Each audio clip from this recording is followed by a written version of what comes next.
Being homeless is like working out hard as fuck every day, but you don't actually have the time to recover. You don't actually get enough sleep for your body to recoup. You don't actually get enough nutrition for your muscles to grow. The most important part about lifting weights is allowing your body time to rest so that the muscles can repair themselves and grow.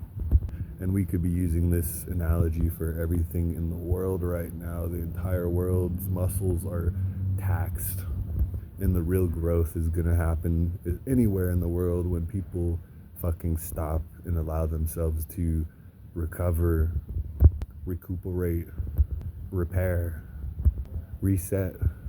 Because I don't want to have to keep repeating these shit. I don't want to have to keep repeating this Groundhog Day shit over and over and over again, because we can't do the simple thing that is change our ways. One of the most simplest things anyone out there we can do is stop. Just fucking stop. If you've never stopped before, or you're afraid to stop, just fucking stop. See what happens.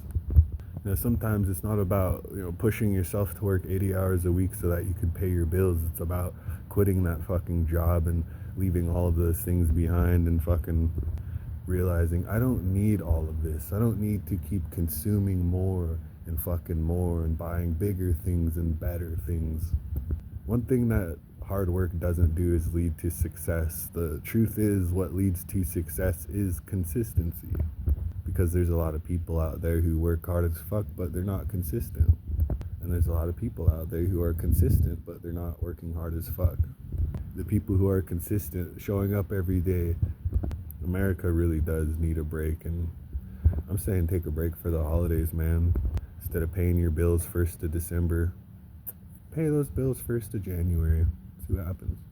The truth is, you won't lose things right away. You still have time to recover. Because they send you a notice like, oh, hey, by the way, you missed your rent, you missed your payment. They're passive aggressive about it too. They're like, send you an email first, and if that email doesn't get your attention, they start calling you. But best thing about the phone is you don't have to answer that thing. You are not obligated. Tell them, talk to you face to fucking face. Tell them you're finna have a great fucking Christmas. And tell them to fuck off and have a great fucking Christmas. Matter of fact, don't even tell anybody at all. Fuck it, spend all that money on all that shit you want just to realize that it's not what's making you happy. Maybe instead of going spin crazy with all of this newfound time that you have to yourself, just do nothing. Turn off the TVs and read a book. Stop streaming social media and fucking go outside and just walk around for a moment. Just take a breath of fucking fresh air and remind yourself that you're a fucking human being. This monotony is not a part of life as a human being. Working 8 or more hours a day for weeks on end, months on end, years on end, this is not what's going to lead to happiness or anything for that matter. It's when you get to engage in life itself, you get to be a part of the hobbies that interest you, you get to talk to people that are interested in the same things as you, and you don't have to talk to them online. A lot of people are online looking for a booty call, go to the fucking bar, talk to a person face to face, buy them a fucking drink. You might get your booty call after all.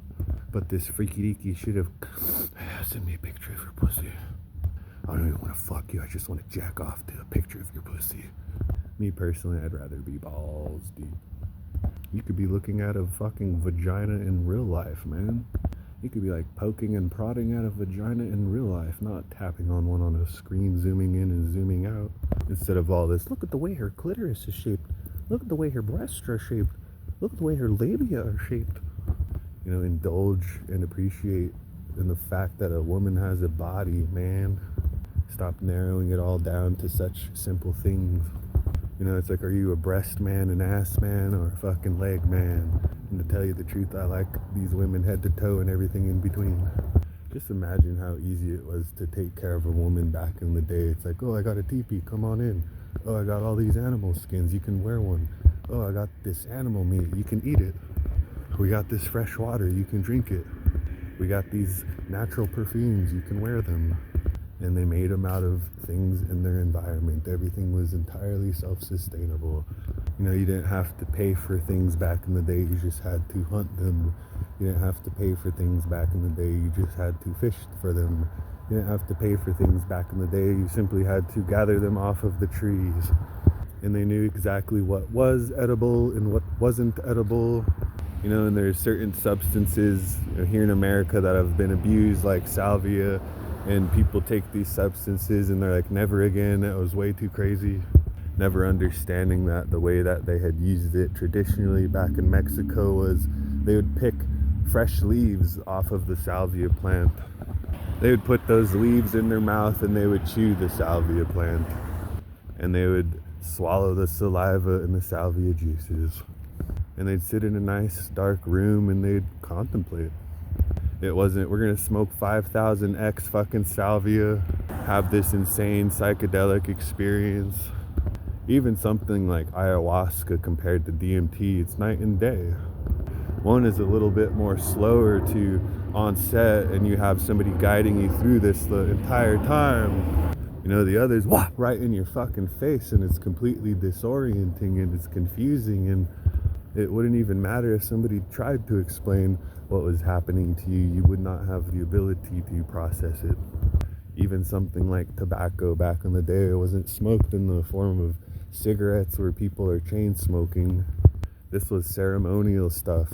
It was once in a blue moon and they're, oh, we're gonna mix it into the fucking peace pipe with some sage and some fucking sweet grass and some little bit of this, that, and the other, you know. Puff that shit and pass it around.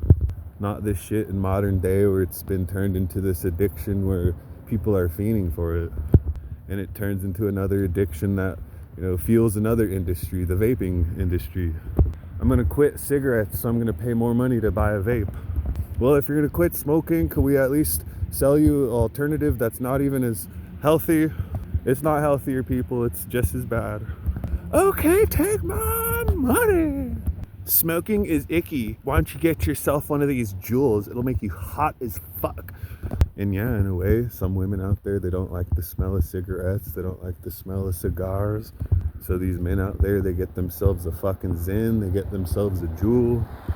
You know, just imagine the great lengths at which people go to change themselves so that they, you know, are acceptable to other people. Just imagine how they've made us all so insecure just so they could sell us things like haircuts, fashion, makeup, jewelry, food even. The food you're eating is not visually appealing enough. Look at this TikTok food. It's bright, it's colorful, it's slathered in gravy and bacon and melting cheese that's oozing and goozing everywhere. And they got the asthma where people are fucking eating it, making it sound like they're making sweet, sweet love or some bullshit. I don't know why, but this asthma sense tingles up my spine. Even houses, it's like, oh, the decorations in your house aren't nice enough. The decorations on this house are so much better. Oh, the Christmas tree that you have isn't big enough. Pay more money so that you could have a Christmas tree like this social media one. It's so much better. Your house isn't big enough. You got to pay even more so that you can get a mansion. And that's the wildest thing. Back in the day, mansions were only like $1 million in some. Now it's like a 1-2 bedroom house is gonna run you easily $500,000 or more. You want a mansion that's $40 million. It's pretty much price gouging at this point when you really boil it down, why everything is so expensive in America. It's not inflation, it's just greed. It's not supply and demand, it's just greed. It's not scarcity, it's just waste and greed. And when everybody's trying to point the finger at what the problem is in this world, the true problem is greed. People are just hoarding resources at this point and holding on to all of these materials and things that they can't even use in a lifetime. One person realistically doesn't need, 40 houses or 40 cars and 40 beds that they're not sleeping in, 40 couches that they're not sitting on, a fridge full of food that they're not eating, a pantry full of food going stale. I think the entitlement that bothers me the most, that somebody feels entitled to deny you life, shelter, food, water, medicine, because it's not profitable to them. If you're not paying for it, you don't deserve life.